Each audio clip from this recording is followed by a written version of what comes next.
again, it's Farm Boy Reef here. So on today's episode of Coral Friday, I picked you guys up a really nice specimen. It's behind me. It's been acclimating for about an hour and a half. Always remember, when you're acclimating your corals, is the most very important part of getting that coral to survive in your tank.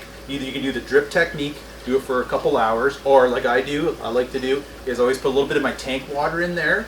Make sure you keep it the same temperature and keep your salinity the same so they match out, so it goes perfectly into your tank. So that's my technique I like to do, and it's always been successful for me.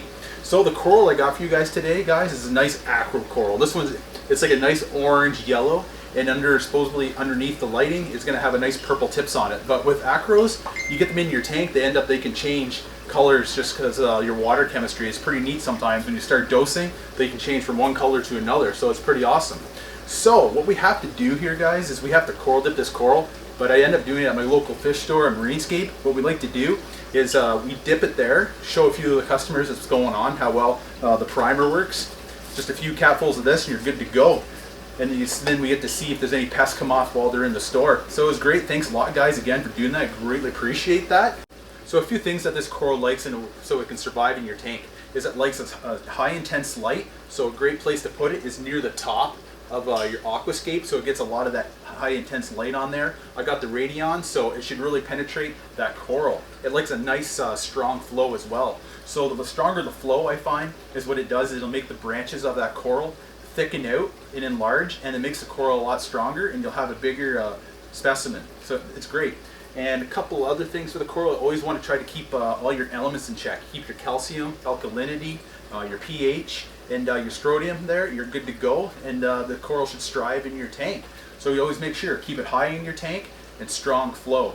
And try to keep your temperature around 77, 78 degrees to make it very comfortable in there. A couple other things that this coral likes, if you can do as possible, is keep your nitrates low and your phosphates. Try to keep them as close to zero, because these corals, they like a pristine water, good water quality, and they're not quite a beginner coral. They're more of an expert, so you want to make sure your tank's been up and running for, a couple years or a year. It's definitely beneficial for this coral if you really want it to survive.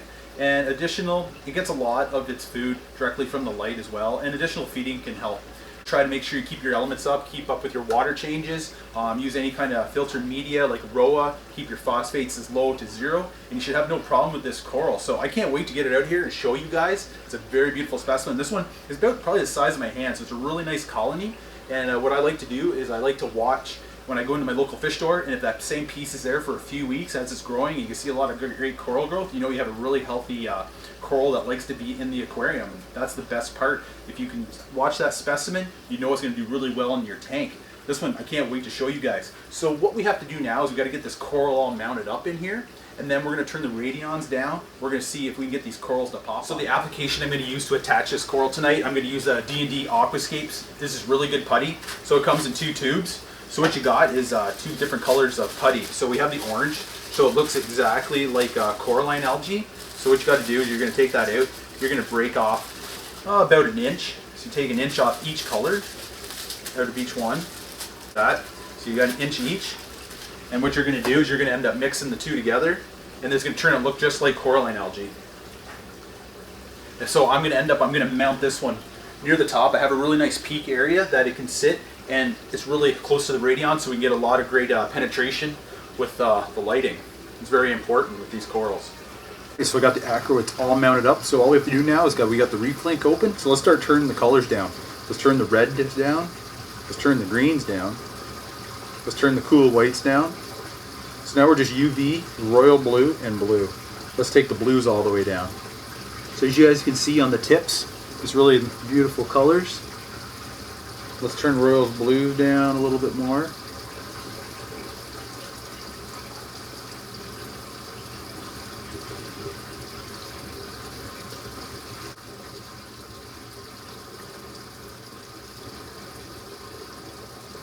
That's a very nice specimen.